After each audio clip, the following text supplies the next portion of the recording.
I'm Mark Boris and this is Straight Talk. Caitlin Foord, welcome to Straight Talk.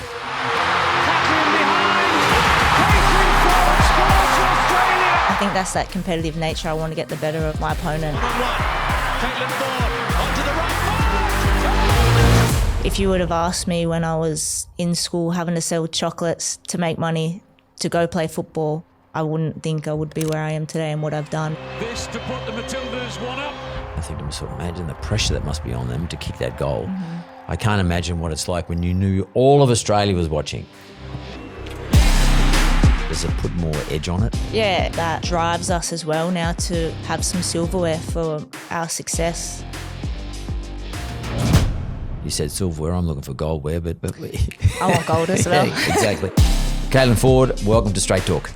Thank you very much. I'm actually quite thrilled to have you here, to be honest with you. So am I. I've never had a person who represents something, a sport that's become so significant in Australia in my view anyway, such a short period in the studio. We've had lots of rugby league guys and that sort of stuff, but women's football, I won't call it soccer, is it's like a phenomenon now in Australia.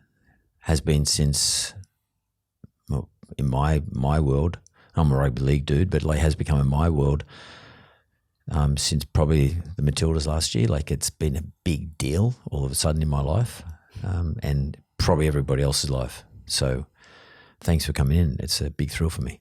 No, thank you for having me. It's an honour to be the first, female footballer as well. So I'm excited to be here and have a chat. That's pretty cool. How's your injury, by the way? Yeah, my injuries, it's good. It's not as bad as, what it seemed being ruled out for the second game. We had a long travel and off the back of a long season over in England, and I think we arrived on the Wednesday morning, had a game on Friday, and it kind of pulled up tight after that game, and we built me into nicely into the first Matildas game in Adelaide. But yeah, as soon as I got out there, it just didn't feel right. So in my head, with history, with soft tissue injuries, I knew this isn't the time to risk it. So I just sat down, and I guess that comes with my maturity and experience. Yeah, I don't know. How old are you now? Maturity. 30 this year. Oh my God, that's maturity. I wish. And then, they just didn't want to risk it for the second game, and I was happy with that as well. I was disappointed not to be out there and play in Sydney at Stadium Australia, because it's an awesome stadium to play at. We have a lot of memories there as well, but the girls did an amazing job, and I was happy to sit there and watch it and enjoy it as well. And the actual injury, you said it's a soft tissue.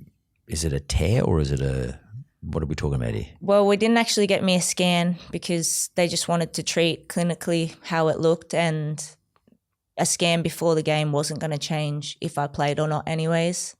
And I've got a bit of time off now, so they just thought we'll treat it as it is a tear, because I have the time to build it up and just get strong.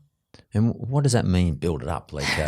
You speak about that. Obviously you guys are dealing with injuries all the time, because that's pretty typical of anybody who's putting so much pressure on themselves all the time, in terms of training and playing. And when you play in the UK, you play a lot. It's not like you play more than once a week. I often hear it on SBS 3, which is the BBC. They talk about football in the UK, men's and women, and it seems like the amount of times you play is a lot more than once a week. What is the cadence of your UK obligations when it comes to playing footy? Yeah, the schedule is hectic and it's a very long season, especially if you're in all competitions. So, for example, this year we will be in Champions League. Because we finished third in the league just gone, that means we have to go through the qualification stage. So our season will actually start earlier than everyone else to start, a group stage of Champions League to try and get out of that to get to the next round. So we'll start with that, then the season, and then if you're in the Conti Cup, the FA Cup, so that's all competitions.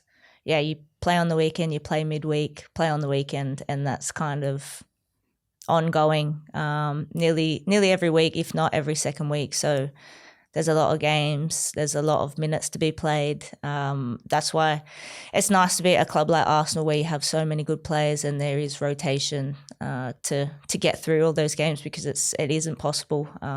It's a high demand. And when I was speaking before about build up, I guess I have a bit of a time to deload now. After the long season, I'll have about 2 weeks off. But with the little injury, I know it's not much, but for me that's a luxury. So with the injury, it would just be about being in the gym, getting strong. So then when I get back on the pitch, I'll be ready to go. So you say you're 30. If I take you back to when you're sort of like a kid, where'd you grow up? I'm from down the coast, Rilla, Shellharbour area. So I grew up around there. Just as a normal kid, there was no football in my life. I was actually rugby league as well. I wanted to play rugby league when I was younger, but my nan didn't let my mum. She said if she did, she would never speak to me again, and I was devastated because I was a rugby league girl, grew up watching it, and that's what I wanted to do as well. So, the focus had to turn to something else, and that was football, touch football, Oztag, athletics, everything under the sun. I wanted to do everything. Did you play soccer though, like girls football? Yeah, not until I was 9 years old, and that was with the local boys team. It was myself and another girl from school, and then we played against the boys as well. I always wonder about when a girl wants to play rugby league, like you did. I often wonder what is the influence. Is it because they had an older brother who's playing footy, or what's the reason? Why did you love rugby league? I mean, and contact sports generally. It's hard to answer because there wasn't really anyone in my family that, had played sport at the high level. My mum loves Manly Sea Eagles, so I got brainwashed as a kid to watch football, to go to the games, to support Manly, and that's what I grew up watching and seeing, and that's what I wanted to do. I wanted to be out there and I wanted to play football. I used to want to be the ball kid. I wanted to just be involved. But I think I was just very competitive as a kid, and I wanted to do anything and everything. And football just stemmed from in the back playground with the boys at school. I did whatever they did. If they were playing rugby league, I was playing rugby league. If they were playing football, I was doing that. And I guess I was good at it. My sister seen I was good at it. I wanted to play with them on the weekends. And I just asked Mum if I could join and play soccer with them. And when it comes, I've never. I know I'm switching back and forth because I'm playing football with rugby league football. Well, we'll call it women's football. Okay. It's probably good. One way of talking about it, because it is football. I mean, especially if you're in Europe, you're going to talk about it. You're going to refer to it as football. Soccer, football doesn't really matter, but let's call it football. And did you sort of think, because it's completely different rugby league though. So rugby league's a much more. You play the man, you don't play the ball. Whereas in football, you're playing the soccer, you're playing the football, you're playing the ball. Mm. Did you ever sort of think to yourself, it's not physical enough for me? I actually sort of want to get a bit more physical? I think when you kind of see the way I play, I am physical. I like to get stuck in, and I'm one of the first ones in the team to have that big hit and make that challenge. And I think that stems from rugby league and your frustration, that aggression. Maybe it stayed within. I think if you spoke to any of the girls, most of them would say if we need like that big hit and kind of that lead in that way, it would most likely probably come from me. And that's kind of a balance I've had to figure out along the way, because, if you're too aggressive in soccer, you get a yellow card, and then once you're on a yellow card, it makes it quite of a game where you have to pull back from how you naturally want to play to avoid getting another one. So, it works in my favour and sometimes it doesn't. Yeah, because I often wondered about that. Like, sometimes you see some of the Eastern European sides, and men's at least, that I've watched, pretty aggressive. Like you see the Serbian sides, the various sides from around that area. Mm-hmm. The big guys, really aggressive, sort of intimidating, sort of play intimidating footy. Often it lands them in trouble. I've watched you play. You're sort of a bit of an aggressor, relatively speaking, I'm talking about. Is that more your personality, or is that the style that suits your physicality and your talent the best? Yeah, no, I'm completely different. I'm the most calm, chilled person, not aggressive at all off the field. So, yeah, I guess once I'm out there, that's just me out there. That's how I play. That's how you get the best out of me. When I'm playing at my best, I guess I'm just very aggressive and confident and, want to take people on. And I don't know, it's just I think that's that competitive nature. I want to get the better of my opponent. And in my head sometimes I want to make him look silly, and that's what I try and do. Yeah, but because I remember, I don't know if you remember him, you might not remember this particular individual, but if I can go back to rugby league, there was a guy called Adrian Morley. He used to play for the Roosters, but he was an English guy. And he is the nicest bloke off the field you'd ever meet in your life. But when he got on the field, his eyes rolled to the back of his head, and you could sort of see the whites of his eyes, and he turned into a bit of a fearless guy, completely fearless. And I know the Roosters would always turn to him when there was trouble. He's the guy who'd step up. Do you change who you are once you get on that field? Because I'm sitting here now, you are chilled. Yeah. And when you get on the field, it doesn't look like the same person to me. Yeah, no, I think it is. I think it's just what switches, and that's ever since I've been younger as well. I think I was just born with that. It was just within me when it comes to sport. I guess I do turn into a different person, maybe similar to what you mentioned. But yeah, I don't know. It's just that's what happens once I cross that line, once the game starts. And at the end of it, you're all friends. It's what's left out there happens. That's what's in every sport. Even when you refer to a rugby league player, I don't know if you know Jackson Hastings or not. Yeah, I sure do. He played for us for a while. I grew up with him. His dad was one of the legends of the club Horry Hastings. His dad was. So my mum was dating him. That's what I mean, Jackson. Oh, wow. Kind of like brother and sister almost. And we used to play rugby league and soccer as well. And I didn't hold back. And you can ask him today as well. He'll agree. I used to make him cry because it was just like, I'm going to show you I'm better than you. And that's who I used to play rugby league with. I wanted to beat him, and he's a pretty skilled guy, We laugh today because he's like, you used to make me cry when we were younger. But it was the same. He was competitive as well, and if I got the better of him, he didn't like it, vice versa. Yeah, so therefore, if you were to describe yourself in terms of soccer style, because, at the end, it's a bit like boxing, styles win fights. I think in football, you're a rugby league supporter, you would have watched the State of Origin, you saw the two different styles of the way the teams have been picked. You saw Billy Slater picked his speed and all that sort of stuff. And Maggie, he picked a big, tough, sort of intimidating group. And they were both betting their particular style would win. Two totally different styles. When you describe yourself, and I know you're in a team sport, but still, they look to you at a certain time. How would you describe yourself, Caitlin Foord? How would you describe yourself? How would you think someone else would describe you as a footballer? It's funny you say that because we've done a lot of work at Arsenal with sitting down with your teammates and telling them what they're good at, and they'll tell you what you're good at to, get the best out of each other, and I guess give each other confidence.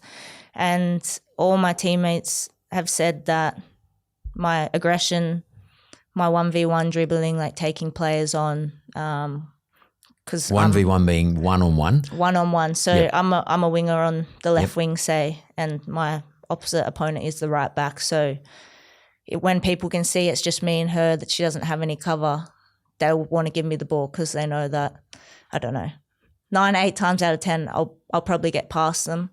So that's one of my strengths. And then, there's I won a few goals that I've scored where I take the player down the line and then cut back in and then finish far post. So people say that's kind of my signature goal as well. But I'd say those are my strengths, and I think bringing other players into the game as well. I don't want anyone from the upcoming Olympics to listen to this, but do you have weaknesses? Do you do the same exercise? Do they say, by the way, Caitlin, this is what you're not real good at? We haven't done that one. That might be to come.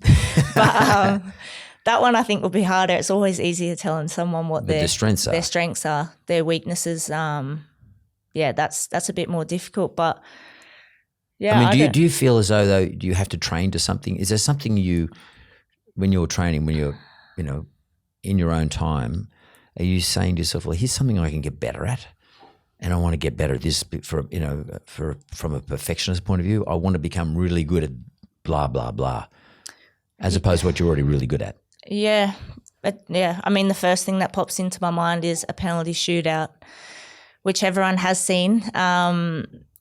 When I was younger, I used to take penalties and I missed once and I never wanted to take one again. And Wow. I didn't take one for years because it wasn't even important. It was like for school or something like that. And I think that falls back to when I'm not good at something, I don't like it. And I felt like, I guess in that moment I wasn't good at it.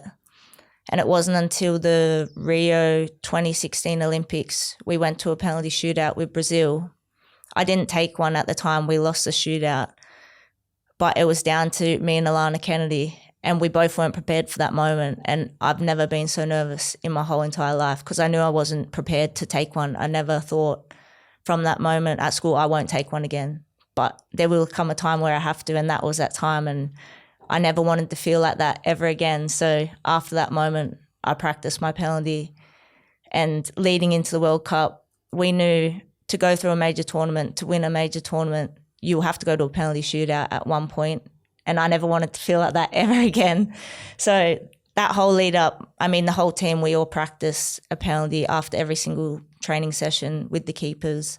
So then when we got to that moment, I didn't feel any nerves at all, and I was the first one to step up and take it. And that moment for me was really rewarding because I thought back to when I was younger and, yeah, I just never wanted to do it again, and I'll overcome that hurdle. And I think that's with, anything now. I just want to be prepared for everything. That's interesting. When you say you practice for it, I mean, I've never played soccer, so I don't know what that means. How do you practice for a penalty? Like, you know that the goal is going to be there, going to try and stop it whichever direction you're going. You're trying to, when you're setting up, do you know which way the goalie operates? Do you know something about that? Have you studied that goalie in terms of your preparation? Do you know that the goalie goes to the left or the right, likes to jump high, got big wingspan? I mean, what are you thinking strategically? It's funny you say that because when I was in that moment at the Rio Olympics, I was trying to watch the keeper to, if I had to take one, where am I going to go? And after the penalty shot was taken, I'd already forgotten because my nerves had taken over. I didn't even know. I was like all over the place. But as a penalty taker, you're the one kicking it. You're in control. It's the keeper that the pressure's on. And I think that's what some people look at the keeper and they'll decide off that. But I just think if you choose your spot, you hit it well enough. If they pick the right way, if you hit it enough in the corner or high enough in the corner, they're not going to save it. So for me, it just come down to practicing my shot, hitting my shot, no matter what way the keeper's going. But there are a few girls I know, they look at the keeper and then go off that because some keepers do move earlier than others. Some guess, some wait. It's all mind games really. Yeah, there's a lot of mind, but the worst mind game would be in your own mind. Yeah. It's as soon as you start chopping and changing in your head, that's when it that's what I want to go through. Well. Yeah, and because I'm dying to know. Like, let's go back to Rio. Like, or let's go back to the World Cup. So, did you just go? I'm gonna put it in the corner, right hand corner, up, lower, whatever it is, and that's what I'm going to do. I'm not going to overthink it. Is that the process? Yeah, I had my practice. I'd hit that pen 1,000 times before it happened. So the moment I stepped up, you have your routine that you go through. You run up to the ball, which if you watch mine, it's like I'm going to hit a rugby league kick because that's how I used to practice. So that's how I line it up. And yeah, I just went through my motions and what I'd practice. It was just like routine.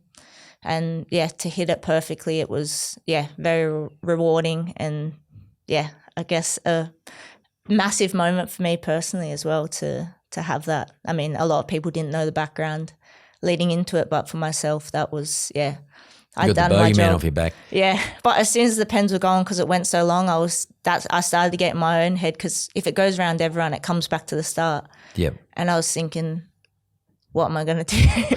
What am I going to do? But I probably would have hit the same pen. Is it a bit like, maybe, I don't know if you ever hit a golf ball, probably have, because you're one of those sporty type people, probably hit a ball in every sort of aspect, tennis, golf, everything. Is it like when you hit the ball with your foot, is it like, can you feel that I've hit the sweet spot? Is there a sound or a feel or something that you can, that's it, I got it? Yeah. No, there is a sweet hit. You can feel it, and you can hear it as well sometimes. But you know as soon as it hits your foot if it's going to be good or not. Yeah. So you're sort of is there an anxiety moment like just before you hit it, or you just rip in like in that moment? Yeah. As I said, I had no nerves. I had nothing, and it was just because I was so prepared for it. I think I was. To be honest, I wasn't nervous throughout the whole penalty shootout. I knew we were going to win that because we were prepared for it. And to have Macra in goal, she's one of the best in the world at penalties. So to have her in there, I knew she was going to save some. We just had to score ours. I mean, I don't know, but like if you had have missed it, what do you think the outcome would have been? Yeah, I don't know. I probably never would have wanted to take one again. And who makes the decision? Who does take the penalty goals? For that one, the coach, Tony, he did. So I didn't know I was going to be first penalty taker. He just said, do you want to go first? Oh, you don't know from in the beginning of the game. So no, we didn't.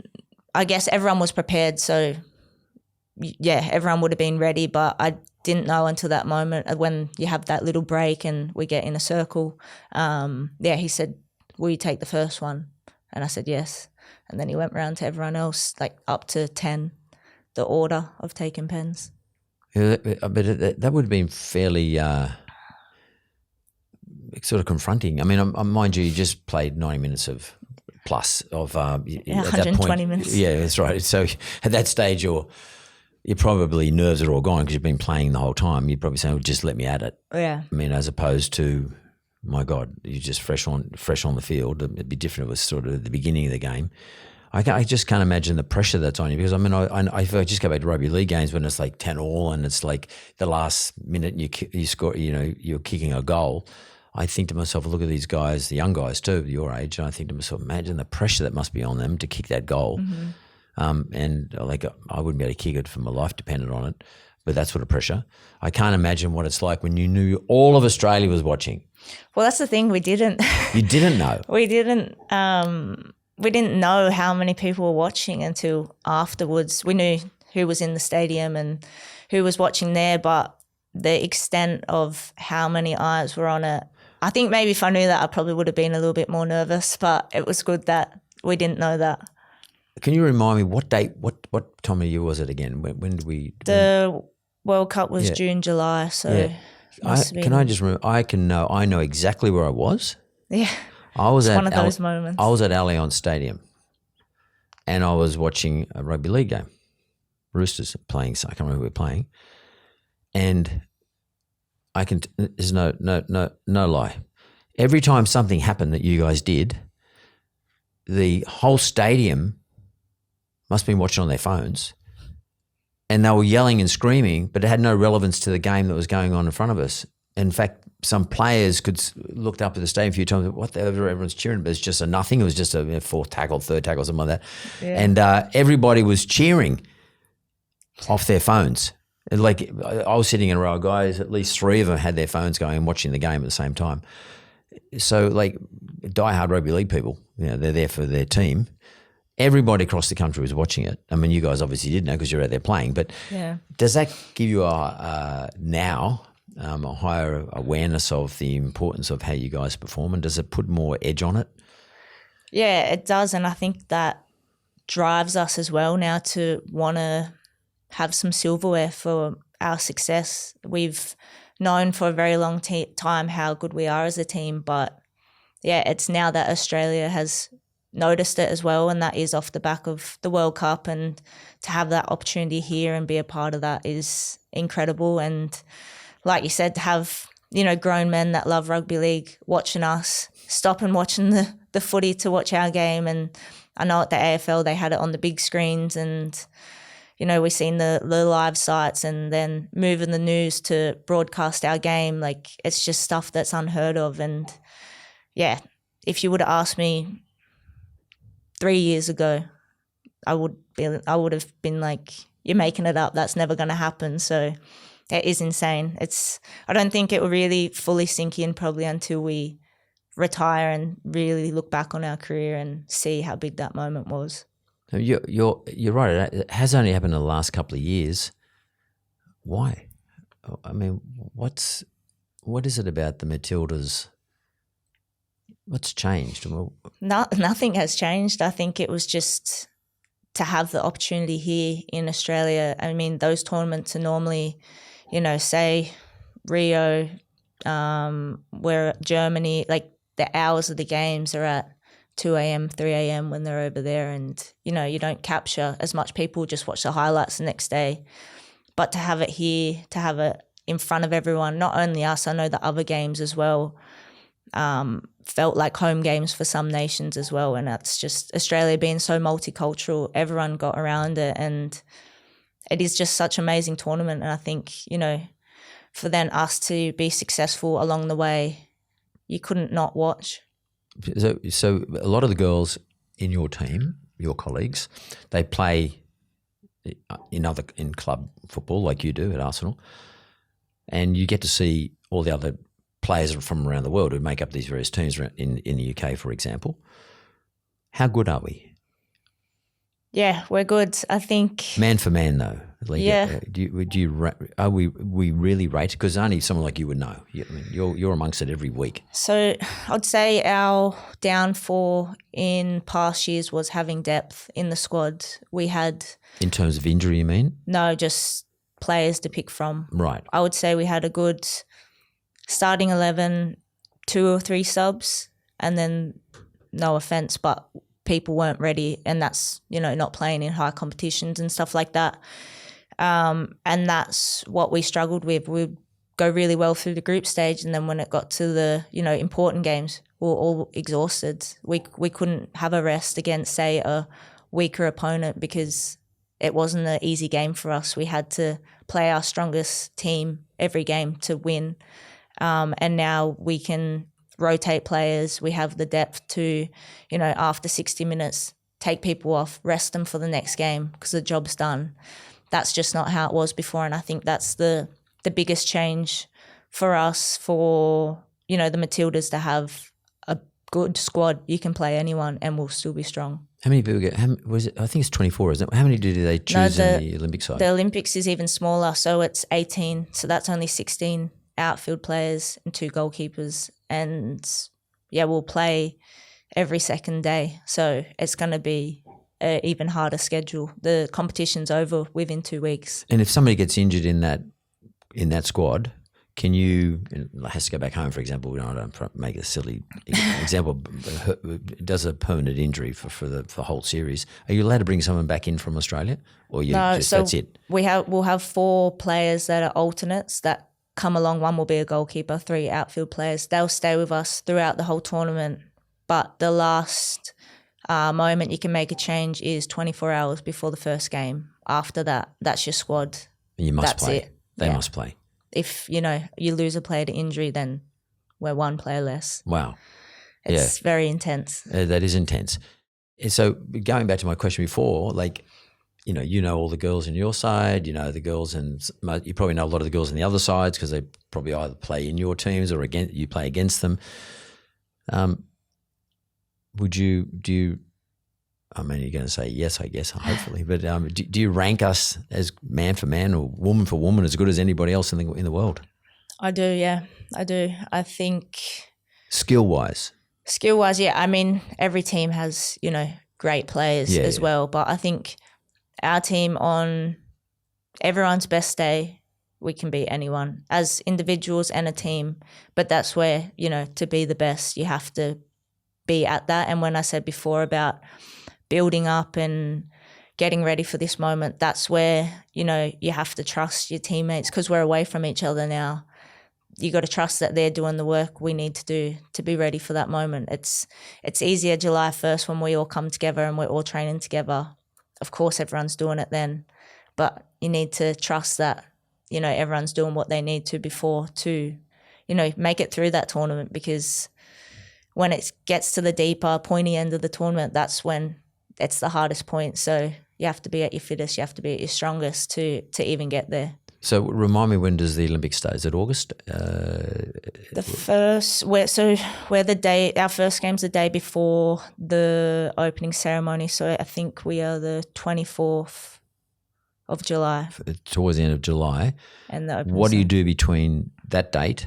I mean, obviously you got to travel over there, but I'm just not literally, but like, what are your commitments between, say, now and then? So here we are in June. Yeah. It's only 6 weeks. Is it just training, with the squad, or training on your own? Or, I mean, you've got an injury to get over, obviously some rehab, but what does the sort of schedule look like for all of you?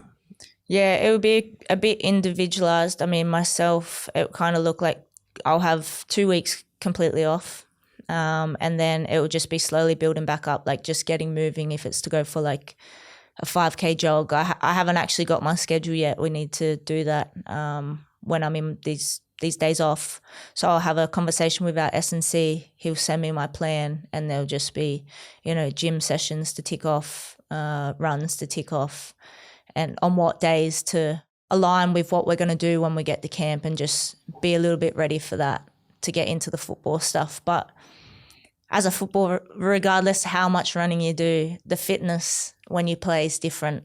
You can be fit, but it's going to be that training when we're in that's really going to get us ready for the tournament. And yeah, a few girls are still in season, the girls in Spain, the girls in America, so they're still playing all the way up. They play right up towards the Olympic period. Yeah, so they won't meet us in camp until July 8th is when the international window starts. So we'll be in a week before they come and join us. So there's like 3 weeks for most of you and about 2 weeks for them who are still playing. So it's really only like as a team, it's a 2 to 3 week prep. Mm-hmm. Wow.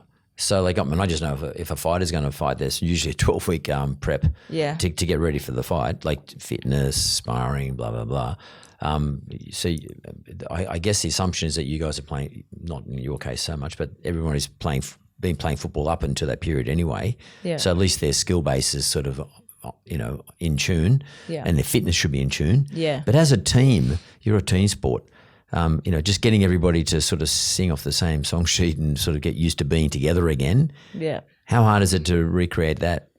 Yeah, I think that's one of the beauties of our team as well. We have the squad we have now, besides a few of the younger ones that have come in, we've been together since we were 12, 13, 14. So, we know how each other play, and I think that's what makes it easier to come together and just get going quite quickly, because we've played so many years together.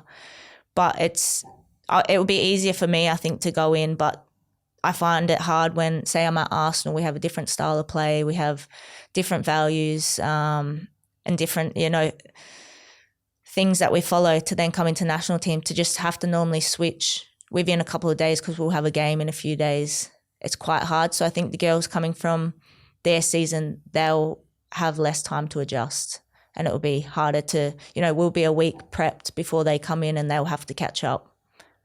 So I think that's kind of harder for them than it will be for us. Will other Olympic squads have the same issue though, or is that special to us? No, everyone's the same. So they're all playing somewhere else. Yeah, I think, and there's only 2 teams from each, like 2 from Asia, 2 from Europe, 2 from Africa. So it will vary how their leagues are and where their players are playing. But the way the game is now, there's girls all around the world playing. So every team, I think, will be in the same situation as us, at least with a couple of players. And your coach, Tony, is his style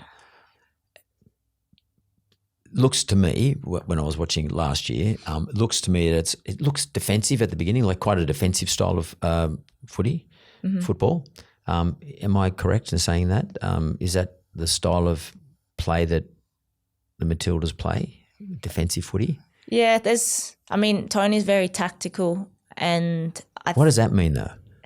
he's very smart with how he wants to, I guess, manipulate a team to work in our favour. Manipulate the opposition or yourselves? Yeah, no, them. So when you say we look very defensive, we probably do, because if you look at our team, our strengths are our forward line, our speeds. So to create space, you want to drop to create that space in behind and make the teams come to us. The moment they lose the ball, we're gone. So it's like, yeah, I mean, it depends on the opponent and what type of players, but he's worked his coaching style around getting the best out of us individual and bringing our strengths out and then pulling it together as a team. And that was the one thing I think he got us on board when he came in. He's like, we're going to build this to your strengths. I'm not going to give you a style of play that I want you to fit into. I'm fitting into you girls. That's interesting, because many years ago I used to go to I went to 4 World Cup finals many years ago, Rome, France, etc. And I was at Mexico City World Cup final, 1986. And it's amazing the different styles of all the teams. I was in Berlin, and I remember the Italian side playing against us actually were really flamboyant, full on, not aggressive, but attacking all the time, like just trying to score goals all the time, you know. And then I watched the German side, and they were they sit back, they're sort of setting you up all the time. It looked like that, what I call defensive, to the extent that I understand the game. When you come from, say, someone like Arsenal and you go then into the Australian side, the Matildas, is it a big effort to switch?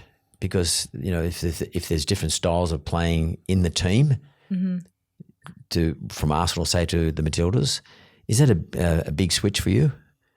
Yeah, it is a bit. I think we do play a very different game. Yeah. Arsenal traditionally is a football team, possession-based, you know, kind of, I guess, starved teams of the ball. We have, you know, most possession every opponent we play. I think on the national level, to be fair, I think Arsenal's more like, say, Spain or Japan. They are very tidy on the ball, keep the ball. We, as a national team, I wouldn't say we have all those type of players, so the style is different. And yeah, I think individually, if you bring out the best of everyone, it's not you're not going to put a style to a team and be like, you have to follow this if those players don't fit. So I think that's why we work well as a national team the way we're playing now. And, I mean, the results have showed that as well. And I'm sure you're not a bettor. I'm not allowed to gamble anyway, but who's the favourite? For the Olympics, I mean, it's got to be Spain. They won the... Why? They won the World Cup. Yep. They haven't lost many games. They've beaten top-ranked sides. They all pretty much play for Barcelona. Barcelona just won the Champions League. The style of play they're playing, it's working. And they've been doing it for a long time together. They have, yeah. I mean, to play club and country together, it must be nice to be able to, you know, just have that same style of play all the way through. You play with these players every day. So the connections they would have is probably what we've built over years. They do in, you know, weeks almost. So if you were to have your own way in the world, and you wanted to win, you said silverware. I'm looking for goldware, but I want gold as well. Yeah, exactly.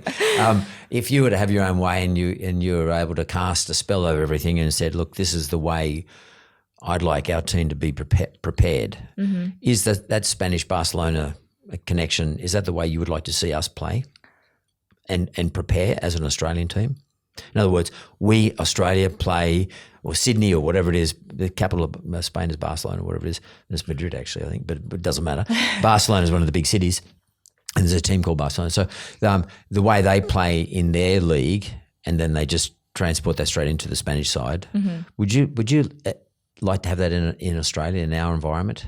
You didn't have to travel. It was all done here with your team? I mean, if we had, you know, the league here and the players here and a professional season, I think the league here could become that. I mean, after the World Cup, all the players around the world have been to Australia, and I think one of the selling points is just our country in general. Who wouldn't want to live here, the lifestyle that we have?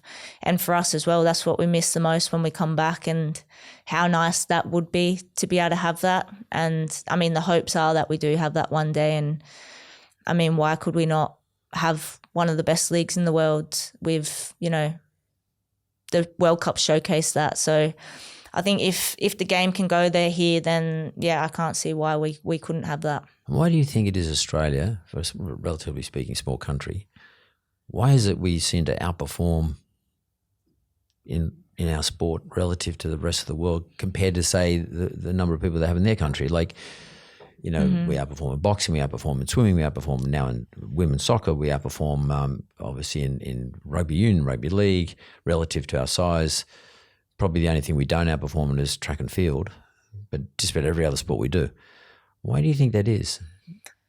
Yeah, I don't know. I think it probably comes back to our roots as well. Like, everyone's had to, you know, find a way here in Australia to start something, to prove something down the line of their family. And I think it's just been within the blood in the country. And when it comes to sport, we are very passionate. You know, you grow up watching sport, playing sport, and at some point everyone has. And I think that's just, yeah, within the blood of us.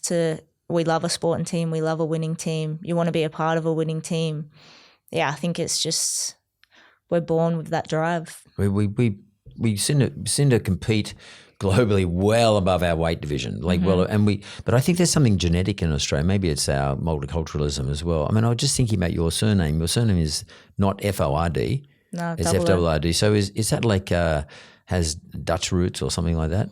I don't know. I think sounds like it. People have said that before. I don't know. There must be somewhere along the line, but as far as I know back, everyone's from here in Australia. So, yeah, I don't know, but I guess it's got to be. Because, like, when you go to, I mean, I perhaps this is the same now in the UK and other places, I don't know, but and perhaps also in places like and Barcelona, but I would have thought that those environments are much more localised. Most of the people are from those environments. Would that be the case?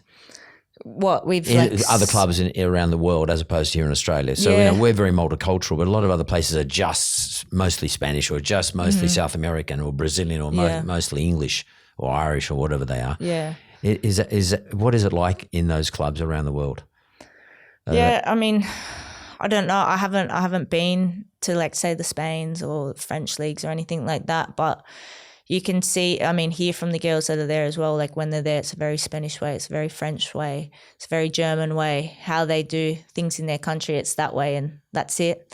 And I think that's, you know, the road that they have. And, you know, as a international player coming in, you've got to adjust to them. They won't adjust to you, and that's just how it is there. Where I think here we open up and adjust to almost everyone and make them feel welcome and stuff like that. It's not always the case in those countries. And I mean, but for them, football's in their roots. They, you know, it's the game there in Europe that is, you know, the world game. So for them, they're very passionate about it. They, you know, they would die for their clubs. And it's the same in England. It's everyone has a team. Everyone supports a team. You've grown up with that. It's in the family. And you know, you feel that, well, I feel that playing for Arsenal now as well, where the club, you know, people would die for the club. That's how much they love it. Wow. And, you know, when you go out there and play, you can feel that you're not just playing for you, you're playing for the club, you're playing for the fans. It's one big club. And that's just how the game is there. How did you feel? Did you go out to the game? Did you stay I don't know where they all stay, Novotel, where they stay at, your team, the Matildas. Did you go and stay with the Matildas on the weekend? Yeah. Before when the Origin boys was also there? Yeah. So you didn't play, but you stayed there. You got to hang out with them. Yeah. And then the Pack Stadium, and the Pack Stadium was not dissimilar to the Pack Stadium for the State of Origin. Mm-hmm. How does it feel like to think, this is crazy, all of a sudden we're on the same sort of level as New South Wales versus Queensland in terms of audience? Mm-hmm. Well, it's funny you say that because the boys were staying where we were, and they came to the game to feel the atmosphere of what their game was going to be. The New South Wales team did. Yeah. And that, yeah, I mean, that was even like crazy still to hear for them to, you know, they're coming to watch women footballers, the Matildas, to get a feel for the origin. And yeah, that I don't think that's probably ever been done before. So yeah, it's crazy to think. I mean, I was sat there watching both games, I guess, and the atmosphere is a bit different, I think, you know, with the environment of what kind of people were there and what, you know, people come to the games. Footy's a bit different. It's men on the piss, you know, really getting into it, all fired up. And I would say our environments are more family-based, and I mean, it's opened up now to more, but, you know, people aren't going there to really get on it and, you know, enjoy it that way. So I think the atmosphere is a little bit different in that sense. But then when I flip it to when I'm in England and the atmosphere there, that's a whole nother level again with, you know, those fans, that football crowd, the chants, the songs, the singing throughout the whole game. Yeah, you just have to be there to experience it. Yeah. So when the first time you played for Arsenal and you experienced that, what did you think to yourself? Oh my God, like what's going on here? Especially the songs. Yeah, I was just like, this is incredible. Every single player in our team has a song that the fans know, and if you do something good on the ball, something happens, a big tackle, whatever, and they're all singing that, like it's just a really cool moment to experience. And now it's just, you know, the norm almost that I've been to the men's games and that's what happens, and then now that's happening at our games as well. It's, you know, really see that the games are coming together. So you're 30, you're going to the Olympics in a couple of weeks' time. What's the future look like for you after that? So how does it work? I mean, because you know, what's a lifetime of a female, I'm going to call you footy star because you are, footy star look like? I mean, is there a period after which women do not play, usually retire?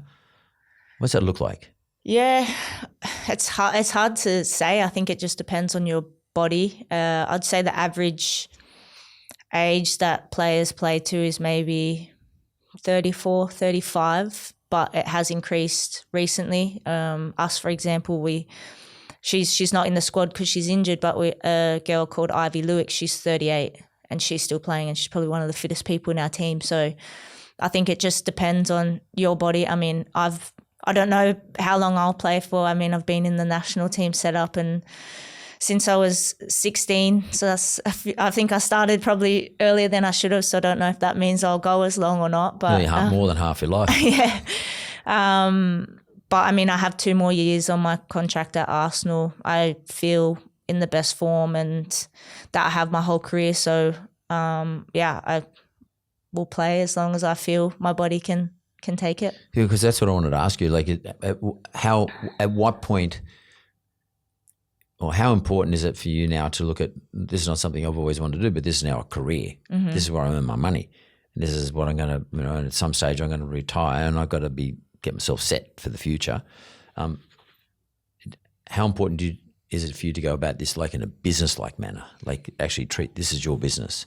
Yeah. No, I think that is kind of been the most important thing for a lot of us off the back of this success. Is it's not even just the stuff we do on the field now. It's, you know, the commercial opportunities and sponsorship deals, and those are, you know, more than what probably a football contract is. So we never had that before. So I think that's maybe what makes it difficult for players as well now that probably were close to retiring. You know, now all the rewards are coming in, so it's hard probably to want to leave the game with, you know, where our contracts have gone with the national team, with the equal pay and stuff like that. It's like I've done all these years and now we're here, and you know, I'm not ready to retire anymore.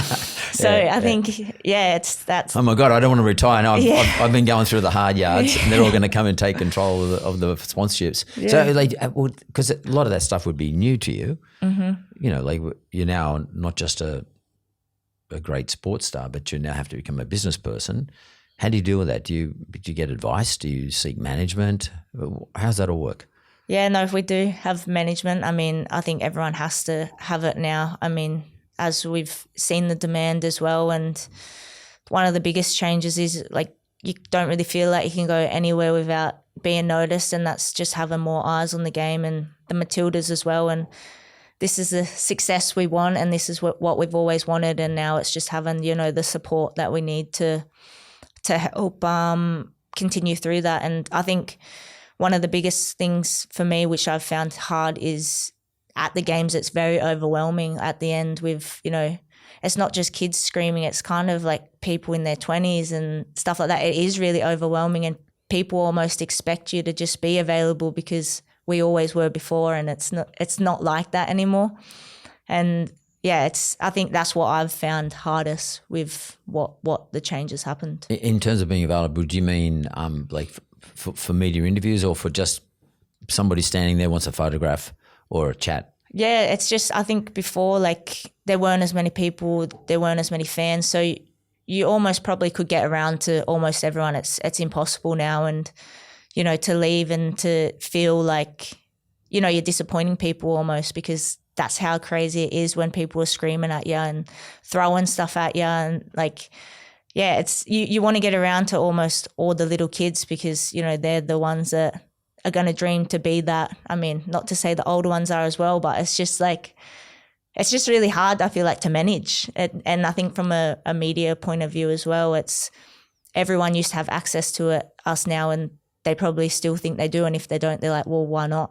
And that's an important point, because media to some extent can control your reputation. Mm-hmm. How important is it, or how hard has it been to become that person? Because it's a different side of Caitlin that you have to sort of prepare for the media.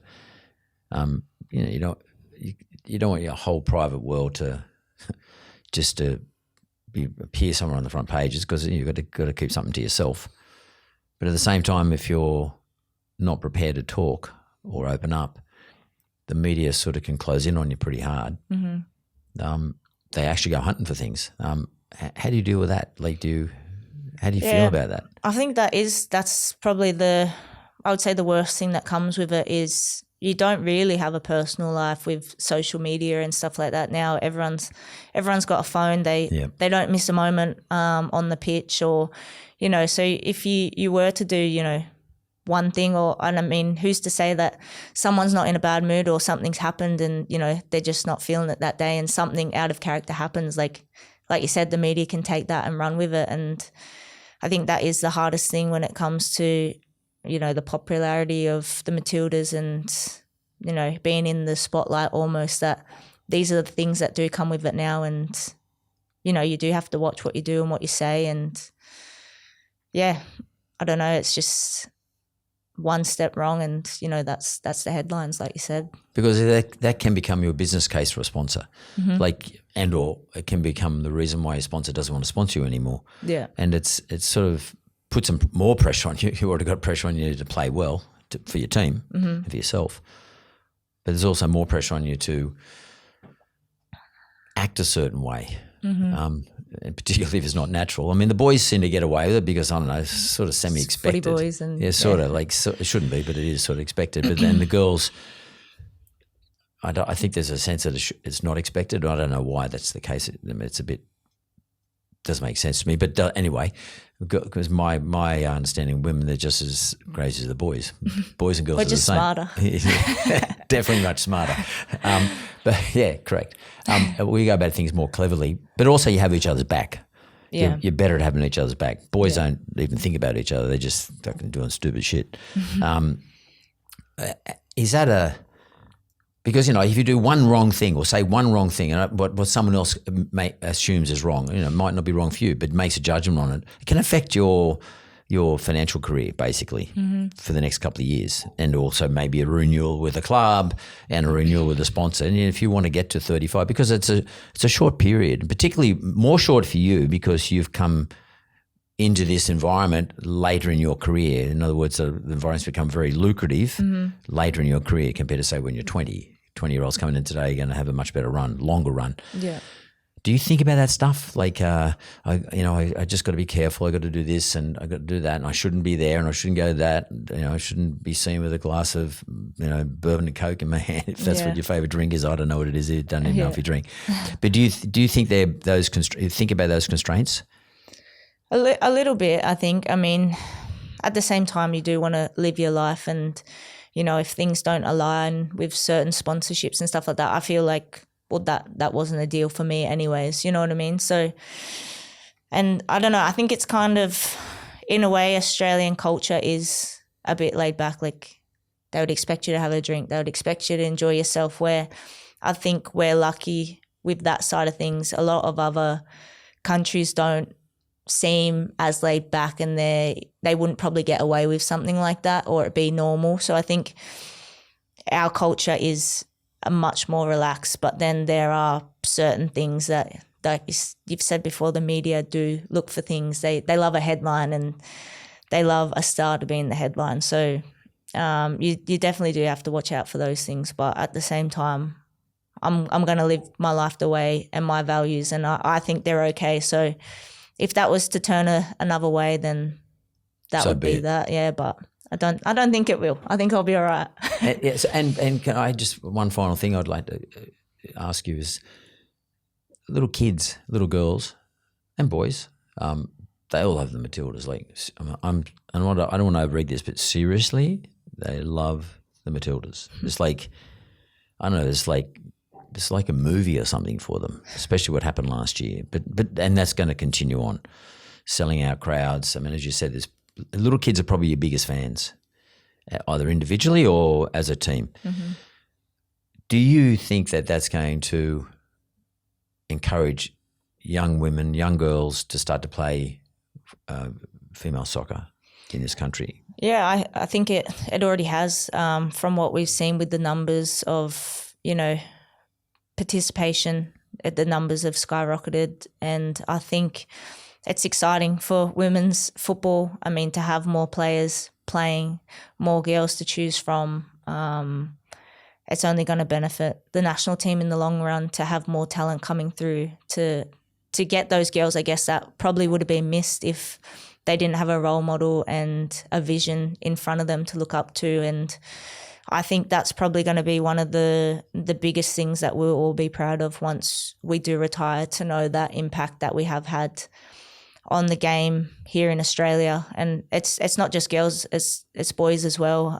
You have little boys having Matildas jerseys, and I hear a lot of parents that come up to us and they say, "You've inspired my son, you've inspired my daughter." And, when they speak about their son, they get quite emotional, because, for a female, a mother, to have your son look up to a woman is, unheard of. So that change is, something special. And how do you feel? You still with Manly? You still follow Manly Seagulls? I do, not as much. It's hard to keep track of over in the UK, but Manly's my team. And how do you feel about Cherry Evans sort of taking it to us in New South Wales side last night? He's your captain at Manly. He's also captain of Queensland. But he's sort of, for my money, he was probably the best player on the field. Yeah. He just tore us apart. Yeah. You still love the footy? Yeah, no, I do. And I mean, it's New South Wales, Queensland. I'm New South Wales through and through, but I think it's natural for everyone to have a soft spot for someone from their team on the opposition as well. I can't do it. No, sorry, Caitlin. No. When he's playing for Queensland, or like Lindsay Collins, who plays for my side, the Roosters, when he plays for Queensland, I don't like him. You don't like him? No, he's barred. Well, if he's doing it for Manly as well, then it's all right. But if he just does it for Queensland, not Manly, then there's a problem. It's funny, in the State of Origin, some players have a habit of playing not so great during the season for their club, and as soon as they put the maroon jersey on, particularly for Queensland, they tear the house down. Like, it's unbelievable. It's that rivalry. It's just within you. The competitive sort of environment that the State of Origin sets up. Yeah. Who is some sports star that has always inspired you? I grew up watching rugby league. I wouldn't say I had a player that inspired me in that sense, but I also enjoyed surfing growing up as well, when Lane Beachley was a female figure that, a legend. Still is. I think in a way maybe her, but I mean, the moment with Cathy Freeman as well, at the Olympics, that moment was so special and so powerful and inspiring for females. So that's one that I think a collective as the Matildas, I mean, the ones old enough, relate back to that moment a lot. And I don't know if you've seen before the World Cup, she came in and spoke to us, and I've never seen the team so amazed by one person, and to speak to her and to have a bit of insight from her, you know, on that moment at the Olympics, and to speak to us heading into a World Cup on home soil, similar kind of approach. I think it settled a lot of nerves for the girls as well, just to hear how, even still to this day, that moment doesn't feel real for her. And it's almost like what I was saying with the penalty shootout as well. When she went into that race, she didn't feel the pressure. She didn't hear any of the outside noise. She didn't know everyone was watching, almost like us as well.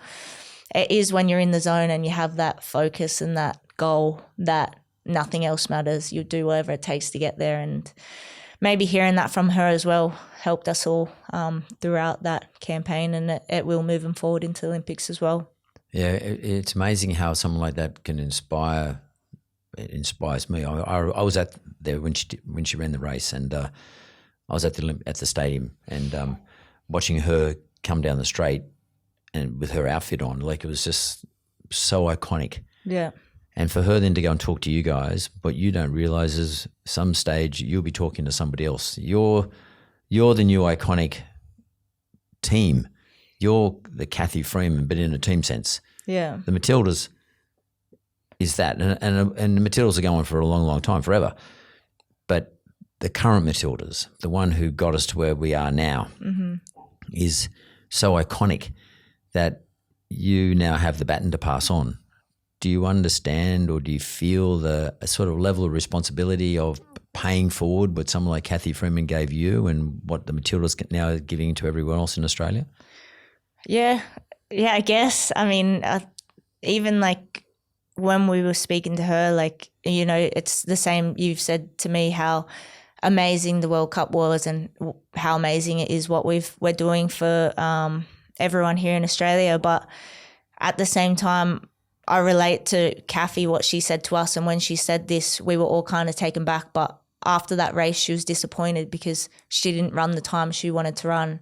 And you could hear when she was saying it, she was still so annoyed about it that she didn't hit, you know, that time she wanted to get. And that's a regret that she has from the race, when it was so amazing. You won gold, and that's it. And I mean, for me, looking back on the World Cup, I'm so disappointed that we were so close to medaling. We missed out on the final. We lost the bronze medal match. Like, that opportunity will never come around again. And what's happened is bigger than that. But for me and for us, we'll never get that moment back again. And, you know, it is disappointing for how we ended up on such an amazing tournament. But does that inspire you for the next event, which is going to be the Olympics? Do you guys as a team say, well, you know, what we didn't achieve in July last year, we're going to make sure we get this time around? Yeah, I think that is the general sense. I think it hasn't been spoken about yet, but I think it's in the back of everyone's mind, because it wasn't just the World Cup, it was the Olympics before. The same thing happened. We finished fourth. We had an opportunity to get into the gold medal match, lost. Bronze medal match, lost. And that's happened twice now. So I think, yeah, it's there. It's with inside, and I think it will be a topic of conversation closer to the Games. Well, congratulations on your selection, which was a no-brainer. Thank you very much. I'm sure you're going to do Australia proud, or the whole team's going to do Australia proud. But I think what I want to say to you is, what I find amazing is, here's a young woman who was a young girl, who was a competitive sports person on the south coast of Australia, now is playing at a club like Arsenal, now is representing us again in the Matildas at an Olympics. Sort of the journey must be, as an observer, must be like, you must pinch yourself just to think, like, it's like something like a book or a movie or something along those lines that you would never have expected as a little kid growing up. No. And coming from where you came from. Mm-hmm. And it's quite an amazing story. And here you are sitting in front of me now on my show, and you're just like, I mean, you guys like gods. You are on a world scale. You're sitting here just like a normal person, which gives a lot of motivation and inspiration and hope to lots of people out there. Wow, I'm like her. Yeah. I could be maybe one day like her. Yeah. And I want to thank you for that. Thank you. By being that type of person and coming in today and talking to me honestly about who you are. Appreciate it. Thank you. No, I mean, to have the opportunity to sit here and even, I guess, share my story, because just while you're going through that, like, if you would have asked me when I was in school having to sell chocolates to make money to go play football, to represent New South Wales or whatever it was, I wouldn't think I would be where I am today and what I've done, and, you know, have to do that. I used to hate it. I used to not want to do it. I thought it was embarrassing. And I think to just, you know, show people that, you know, there's different ways to get to places and everyone's journey is different. It might come earlier, later, and it's just about, you know, sticking with it and I guess believing in yourself to be able to get there. And I guess that's what I did. Caitlin Foord, we appreciate you. Thank you very much.